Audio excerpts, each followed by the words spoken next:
السلام علیکم ورحمۃ اللہ وبرکاتہ۔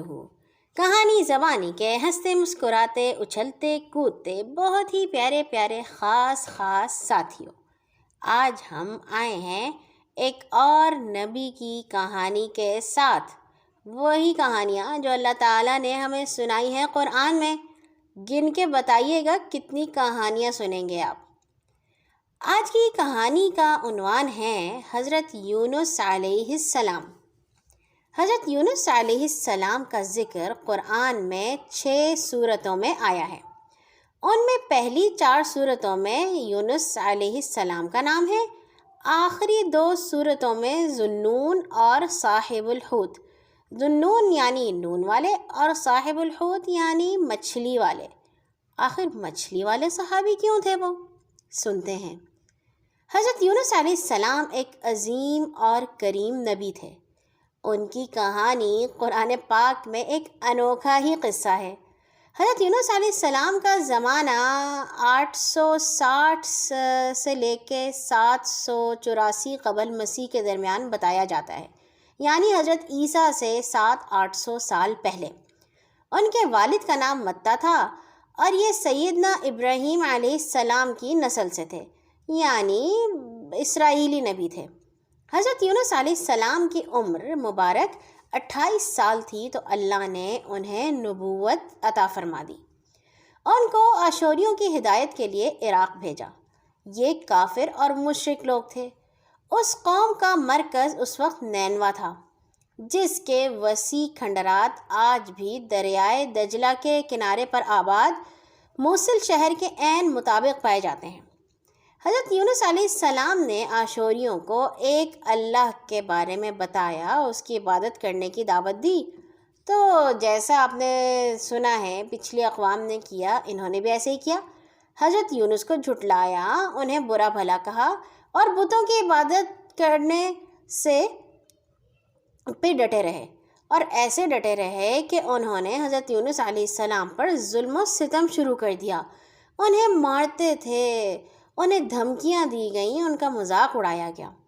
جب مسلسل ایسا ہوا تو یونس علیہ السلام بڑے ہی خفا ہوئے اور ان کو 3 دن میں آنے والے دردناک عذاب الہی کی بد دعا دے دی۔ حضرت یونس نے کہا بس 3 دن مزے کر لو، اس کے بعد اللہ تعالیٰ تمہارے اوپر اپنا عذاب نازل فرمائیں گے۔ پھر تیسرا دن آنے سے پہلے ہی آدھی رات کو بستی سے نکل گئے۔ دن کے وقت جب عذاب قوم کے شہروں پر پہنچ گیا تو وہ پریشان ہو گئے۔ اب وہ نکلے اور حضرت یونس کو تلاش کرنے لگے، مگر حضرت یونس تو جا چکے تھے، وہ نہ ملے۔ حضرت یونس علیہ السلام نے جو اپنی قوم سے ناراض ہو کر جانے کا فیصلہ کیا تھا تو یہ ہجرت تھی۔ ہجرت کا مطلب ہوتا ہے کسی کافروں کے ملک سے مسلمان ملک کی طرف جانا، مگر ہوا یہ تھا کہ انہیں اس کا حکم نہیں دیا گیا تھا۔ جو انبیاء ہوتے تھے نا، ان کو جب تک اللہ تعالیٰ کسی بات کا حکم نہیں دیتا تھا وہ خود سے نہیں کر سکتے تھے۔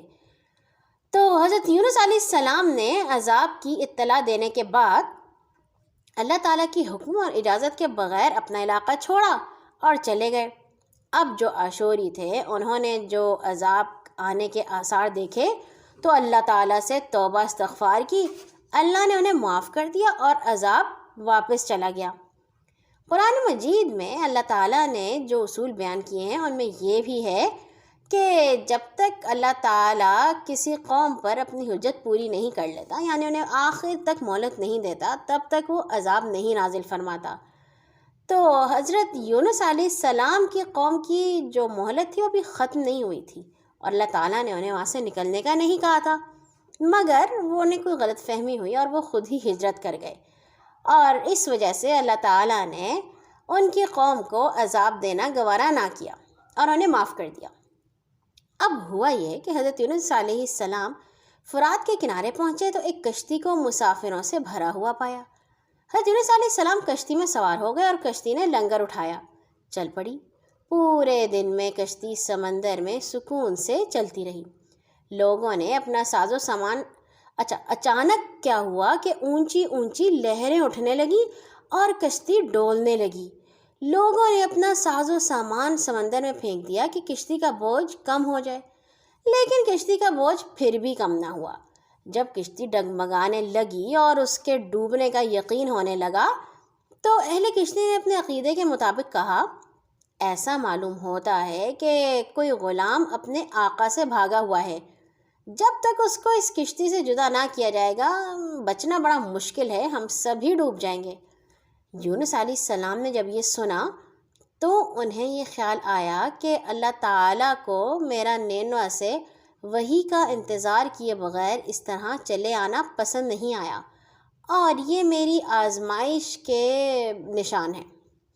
یہ سوچ کر انہوں نے اہل کشتی سے فرمایا کہ میں وہ غلام ہوں جو اپنے آقا سے بھاگا ہوا ہوں، مجھے باہر پھینک دو۔ مگر جو کشتی چلانے والا تھا فلاح اور اہل کشتی وہ ان کی نیک سیرت اور پاک بازی سے اس قدر متاثر تھے کہ انہوں نے ایسا کرنے سے انکار کر دیا۔ انہوں نے کہا، آپ تو اتنے اچھے ہیں، بھلا آپ کو کیوں سمندر میں پھینک دیں؟ اب آپس میں طے کیا کہ قرآن اندازی کی جائے۔ چنانچہ 3 مرتبہ قرآن اندازی کی گئی۔ تینوں مرتبہ قرآن اندازی میں حضرت یونس علیہ السلام ہی کا نام نکلا۔ تب مجبور ہو کر انہوں نے حضرت یونس کو دریا میں پھینک دیا یا وہ خود ہی کود گئے۔ اس وقت اللہ تعالیٰ نے ایک بڑی مچھلی کو حکم دیا کہ انہیں نگل لو، مگر انہیں کھانا مت، چبانا مت، یہ تمہاری غذا نہیں ہے، ان کو کوئی تکلیف نہیں ہونی چاہیے، بس انہیں نگل کے اپنے پیٹ میں لے جاؤ۔ اب مچھلی نے حضرت یونس علیہ السلام کو اپنے پیٹ میں نگل لیا۔ یونس علیہ السلام جب مچھلی کے پیٹ میں پہنچے اور خود کو زندہ پایا تو اللہ تعالیٰ کے سامنے بہت شرمندہ ہوئے، دعا کی، توبہ کی کہ وہ اللہ کی اجازت کا انتظار کیے بغیر اپنے لوگوں سے ناراض ہو کر نینوا سے نکل آئے تھے۔ حضرت یونس علیہ السلام نے مچھلی کے پیٹ میں اللہ تعالیٰ کو پکارا۔ ان پر 3 اندھیرے اکٹھے ہو گئے تھے، جیسا اللہ تعالیٰ نے قرآن میں بتایا ہے، ایک رات کا اندھیرا، ایک مچھلی کے پیٹ کا اندھیرا اور ایک سمندر کا اندھیرا، اندھیرا ہی اندھیرا۔ حضرت یونس علیہ السلام نے اللہ تعالیٰ سے دعا کی، تسبیح کی، اور اللہ تعالیٰ کہتے ہیں کہ اگر وہ تسبیح نہ فرماتے تو قیامت تک مچھلی کے پیٹ میں رہتے۔ وہ اللہ تعالیٰ سے کہنے لگے، لا الہ الا انت سبحانک انی کنت من الظالمین۔ اللہ تعالیٰ آپ کے سوا کوئی معبود نہیں، آپ ایک ہیں، میں آپ کی پاکی بیان کرتا ہوں، بلا شبہ میں اپنے نفس پر خود ہی ظلم کرنے والا ہوں۔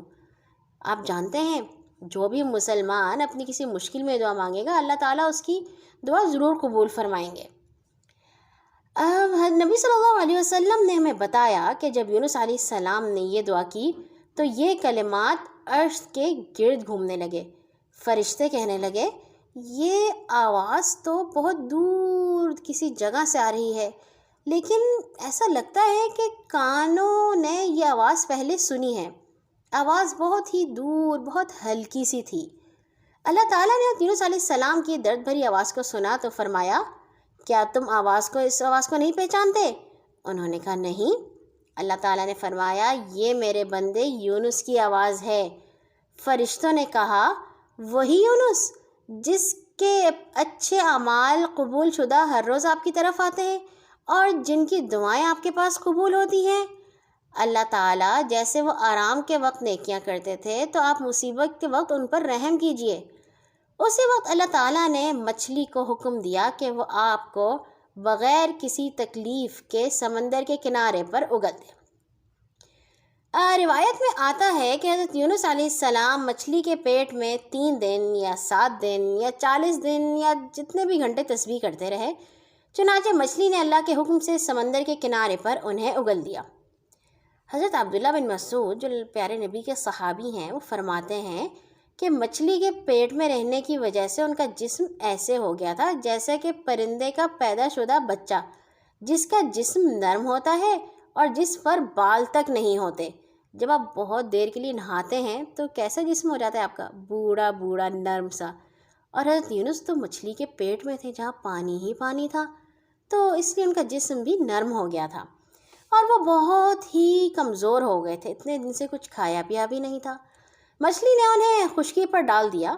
اس کے بعد اللہ تعالیٰ نے ان کے پاس ساحل پر ایک بیلدار درخت لگا دیا۔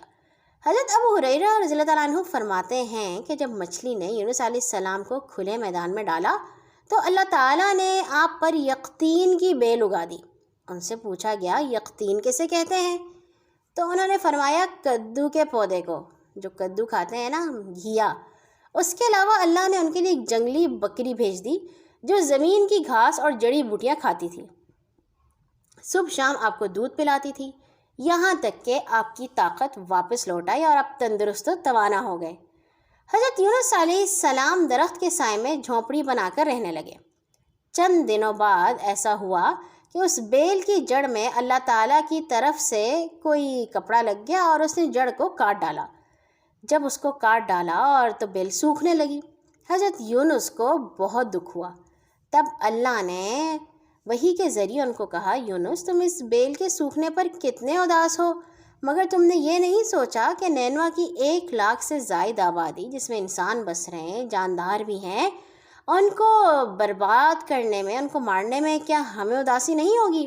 ہم تو بہت شفیق ہیں، انسانوں سے 70 ماؤں سے زیادہ محبت کرنے والے، اور تم جو وحی کا انتظار کیے بغیر انہیں بددعا دے کر ان کے درمیان سے نکل آئے، ایک نبی کی شان میں یہ مناسب نہیں ہے کہ وحی کا انتظار نہ کیا جائے۔ یونس علیہ السلام کے بستی چھوڑ دینے کے بعد جب نینوا کے لوگوں کو یقین ہو گیا تھا کہ وہ سچے پیغمبر ہیں اور اب ہمارے اوپر عذاب نازل ہونے والا ہے، تبھی یونس علیہ السلام ان سے جدا ہو گئے۔ یہ سوچ کر فوراً بادشاہ سے لے کر رعایا تک سب کے دل میں خوف و دہشت چھا گئی، اور وہ حضرت یونس کو تلاش کرنے لگے اور ساتھ ہی اللہ تعالیٰ سے استغفار کرنے لگے۔ اللہ تعالیٰ نے ان کی دعا قبول فرمائی اور انہیں عذاب سے محفوظ کر دیا، اور حضرت یونس کو اللہ پاک نے صحت دے کر اب دوبارہ نینوا جانے کا حکم دیا کہ قوم میں رہ کر ان کی رہنمائی فرمائی جائے۔ چنانچہ حضرت یونس علیہ السلام نینوا واپس تشریف لے گئے۔ قوم کے لوگوں نے جب انہیں دیکھا تو بہت خوش ہوئے اور ان کا بہت اچھا استقبال کیا۔